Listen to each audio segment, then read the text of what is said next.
राधे राधे। आप सभी को आप सभी के चरणों में मेरा कोटि कोटि प्रणाम। कैसे हो आप सब? आई होप आप सभी अच्छे होंगे।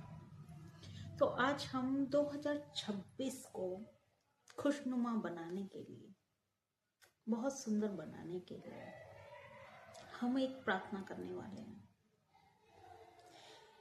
जो हमें काफी हद तक वो हर चीज प्राप्त करने के लिए मदद करेगी जो हम जीवन में पाना चाहते हैं।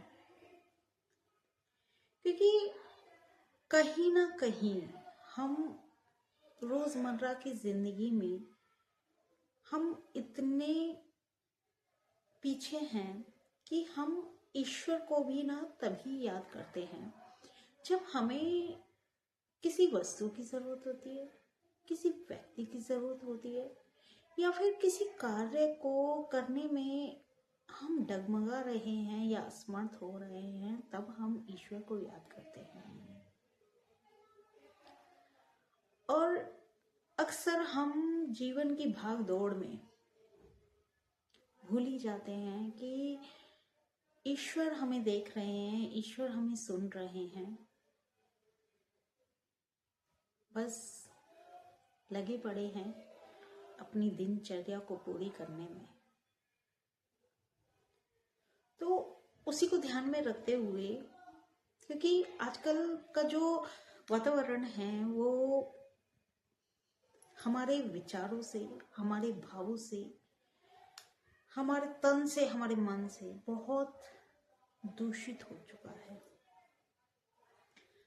हम अपने विचारों से इतना गंदा कर चुके हैं कि हम किसी के भी प्रति कुछ अच्छा नहीं सोच सकते।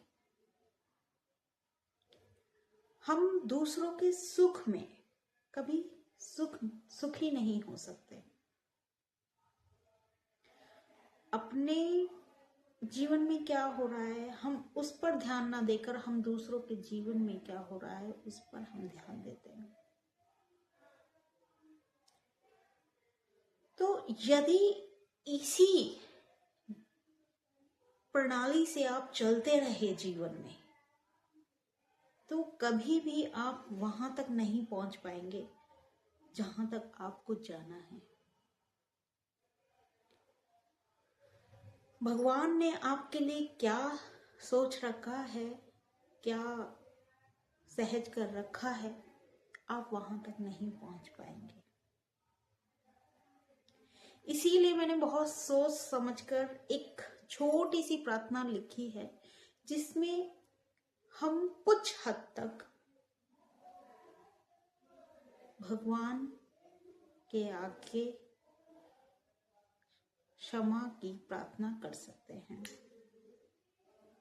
और यदि इस प्रार्थना को आपने 2026 में रोज अपनी जीवन शैली में, दिनचर्या में धारण कर लिया,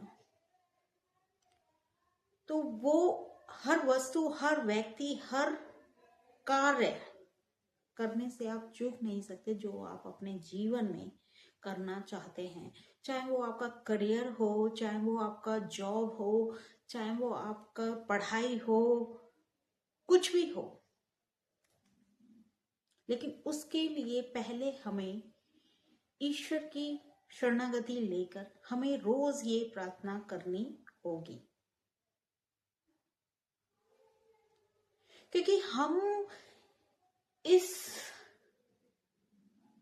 संसार में इतने भटक चुके हैं कि अब हमें सही राह पर लाना बहुत मुश्किल है। क्योंकि हम खुद भी उस राह पर चलना ही नहीं चाहते जो सही है।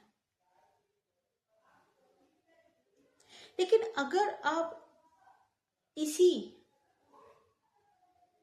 जीवन शैली को अपनाते जाएंगे तो चाहे 2026 आ जाए, चाहे 2027 आ जाए, चाहे 2028 आ जाए, ये रिपीटेड पैटर्न चलता रहेगा निरंतर। जो आपके साथ हो रहा है वो आगे भी ऐसे ही होता रहेगा, क्योंकि साल का टैग तो बदल जाएगा, लेकिन जो हमारे द्वारा किए गए कर्म हैं उसका टैग हम कैसे बदलेंगे। और वो सिर्फ तभी बदल सकता है जब हम ईश्वर की शरणागति लेकर उनसे रोज प्रार्थना करेंगे।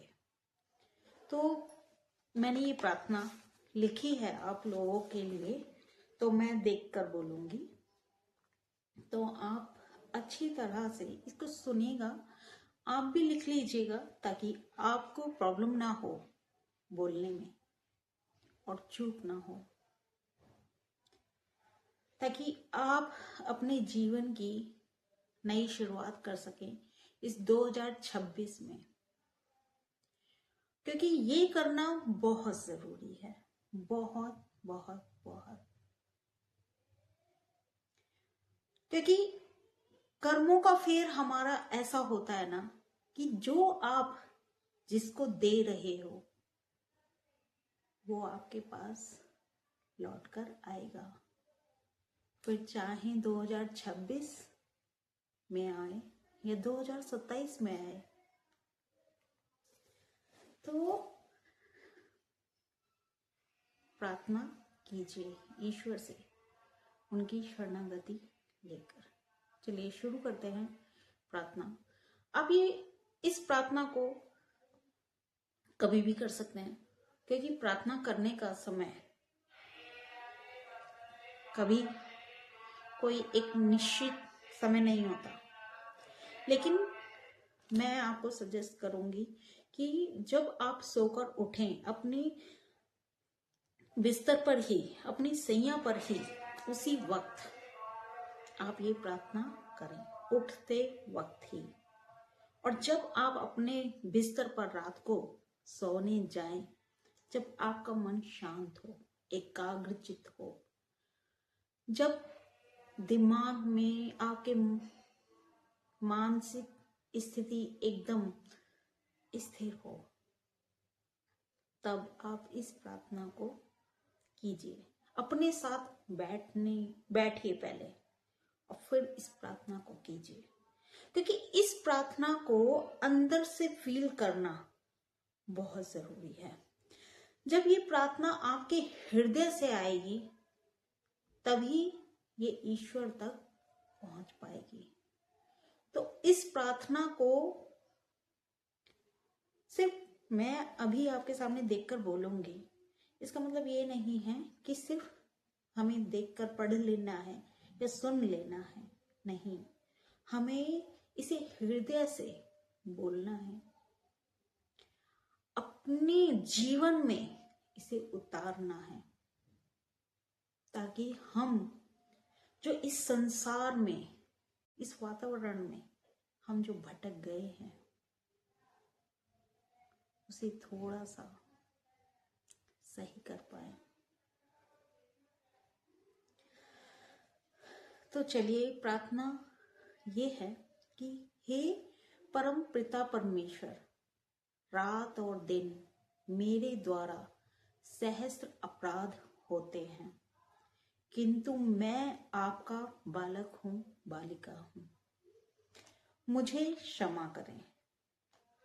मैं ना तो आपका आह्वान जानती हूं ना जानता हूं, मुझे प्रार्थना करनी नहीं आती, मैं तो आपका गुणगान गाने में भी असमर्थ हूं। हे प्रभु मुझे क्षमा करें, मैंने आज तक जो बिना नियम पाले आपकी स्तुति की है उसे स्वीकार करें और मेरे अपराधों को क्षमा करें। कोई भी जीव कितना भी अपराध क्यों ना कर ले, लेकिन जब वो आपकी शरण में आता है, खुद को समर्पित करता है, तब आप उसे उसी क्षण क्षमा कर देते हैं, मोक्ष प्रदान कर देते हैं।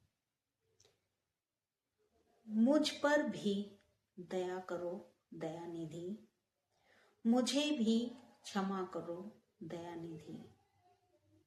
हे ईश्वर, मैंने अज्ञानवश जो भी अपराध किए हैं उनके लिए मुझे क्षमा करें। मुझे और मेरे द्वारा की गई भक्ति स्वीकार कर मुझे सही मार्ग दिखाएं, सही राह दिखाएं। हे ईश्वर, मुझे क्षमा करें, मेरी हर प्रार्थना को स्वीकार करें और अपनी संतान को माफ करें। मुझे पता है प्रभु, मैं क्षमा के योग्य नहीं हूँ, क्षमा के पात्र लायक नहीं हूँ, लेकिन मुझ पर कृपा करें और मुझे क्षमा करें। यदि आप इस प्रार्थना को हर रोज ईश्वर के आगे बोलते हैं, अपने हृदय भाव से समर्पित होकर, तब आप देखिएगा कि आपके जीवन में कितना बड़ा बदलाव आता है इस एक छोटी सी प्रार्थना से। आप करके देखिएगा, फिर आकर इस वीडियो में मुझे कमेंट के द्वारा बताइएगा कि आपके जीवन में क्या क्या बदलाव आए। तो मिलते हैं नेक्स्ट वीडियो में। राधे राधे आप सभी को। आप सभी के चरणों में मेरे कोटि कोटि प्रणाम। राधे राधे।